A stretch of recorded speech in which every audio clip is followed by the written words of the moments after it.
back, folks, to our interview with the amazing Tracy Borreson from Calgary, Alberta, Canada. And one of the things we were talking about offline, and we want to bring it into this conversation here, is that it takes a lot of courage to be authentic. And I want to use Raj as an example, right? I mean, look at Raj. Look what he's wearing today, a white shirt with a brilliant red bow tie. He's got blue hair, right? He does dance videos, and he knows who his authentic self is, and he just wants to bring it out. And one of the things that Tracy mentioned, which I think is really vitally important, that when we become our authentic selves, it gives other people the courage to be the same. So let's all do that. Let's rally around each other. Let's help each other to do whatever we have to do in our businesses to be authentic. So, Tracy, let's move into this whole business of personal brands to the workplace. What's the next step? I mean, in the first segment, you talked about finding out who you really are and how you help people to basically come out of their shell. Yeah. I'm adding one thing. You both are spreading pink vibes today, and I love pink. So next time I will wear pink shirt, Maya. Okay. Well, and so I have an interesting part. I'd love to ask Raj today, when you show up with your blue hair and your empowered choice outfits, does it feel as courageous as it did 2 years ago when you first did that? This is very good question. And when I was in college and when I was in school, so I did these kind of very challenging courage that time.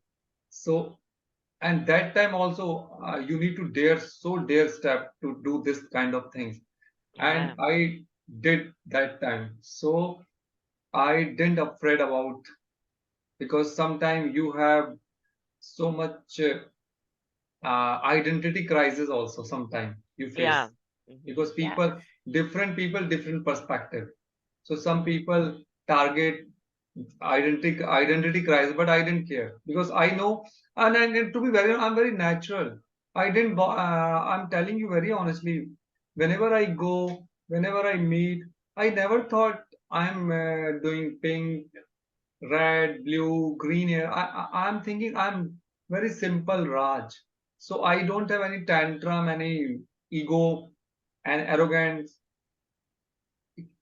I'm doing this, that, blah, blah, blah. Like I have seen people who are doing so much fashion, they are showing so much tantrum, so much. Sometimes people misjudge me also. Might be I'm doing so much fashion, so might be I'm not easygoing boy, but I'm very easy person.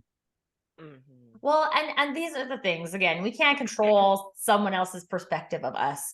But I think when we show up in authentic ways, we do give people permission to show up, or at very minimally try something. Because I think another misconception about authenticity is that we know today exactly what is going to feel 100% authentic. And as I mentioned in the first part, authenticity is a muscle. We have to practice it. And so in our journey, we'll try things that we think we would do or we would say, and then we say them, and then we were wrong. No, I wouldn't say that. That's not what I would do.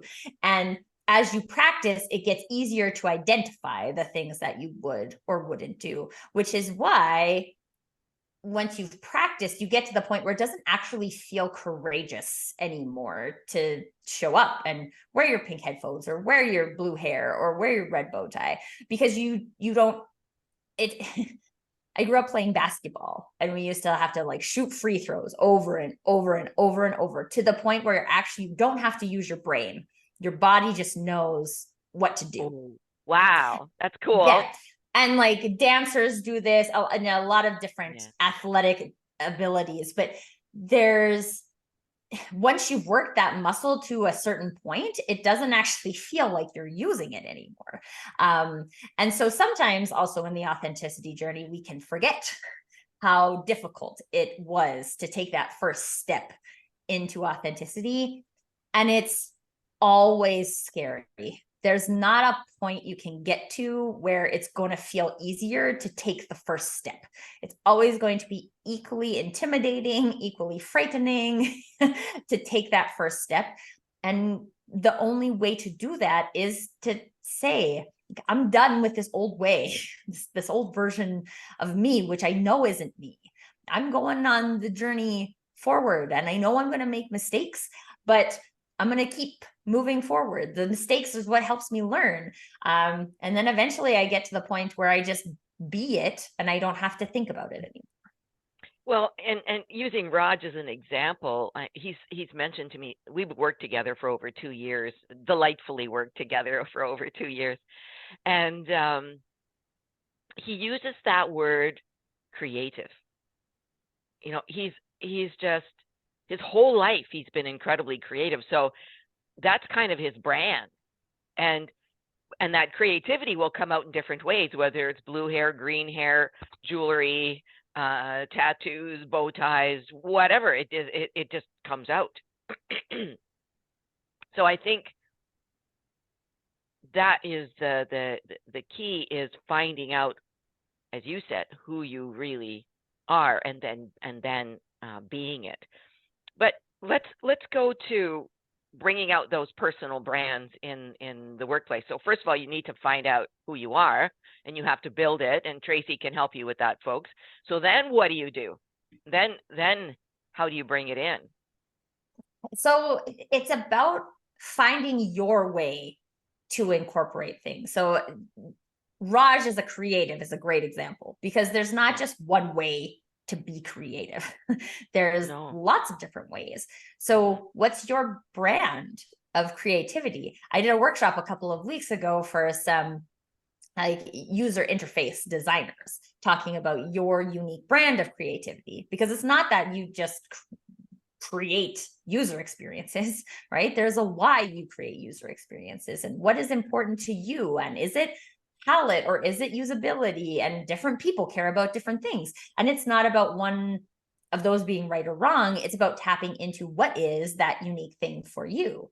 And so let's talk about this from two different perspectives quickly. So from the entrepreneur perspective, if you're going to go and create a business based on this, then two of the places where it's most important to pay attention to how you would do it is sales and marketing.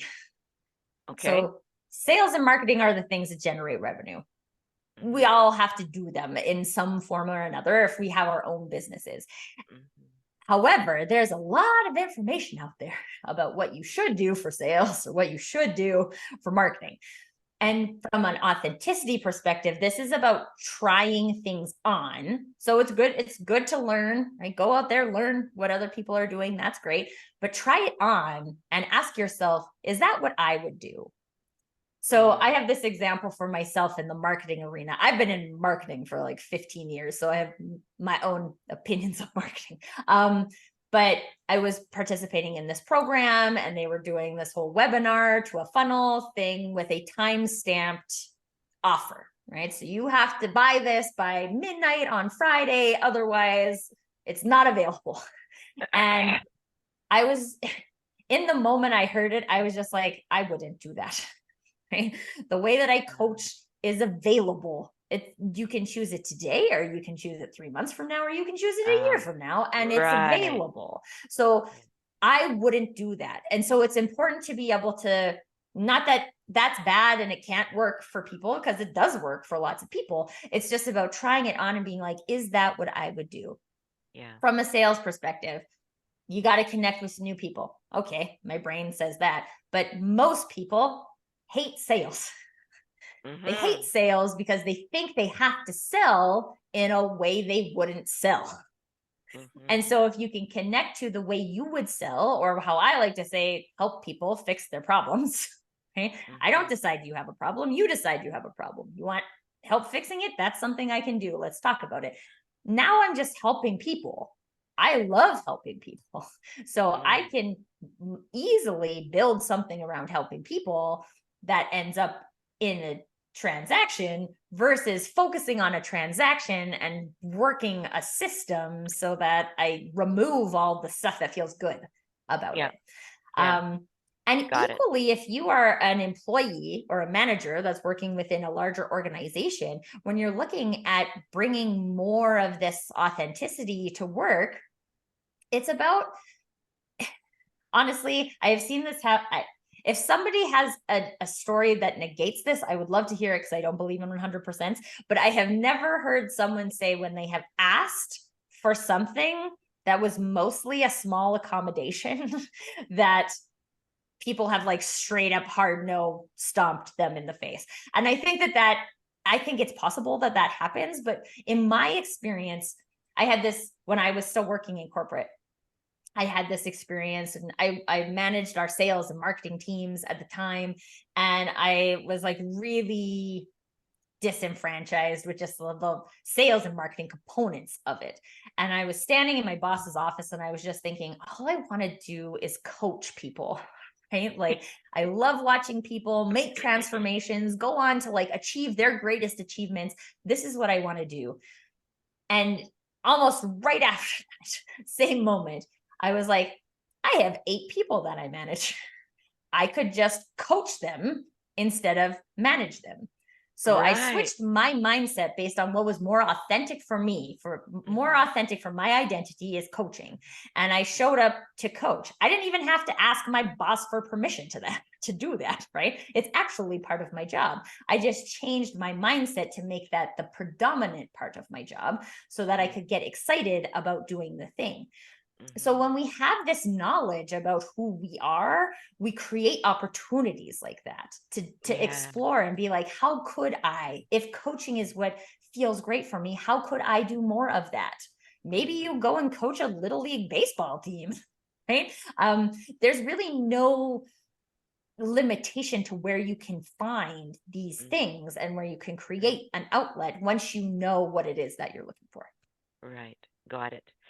Okay, well, Tracy, if it's okay with you, I would love to do another segment. Let's take a pause on this one. And folks, we're going to come back and we're going to talk about how you can ignite that unique spark within you. So stay tuned.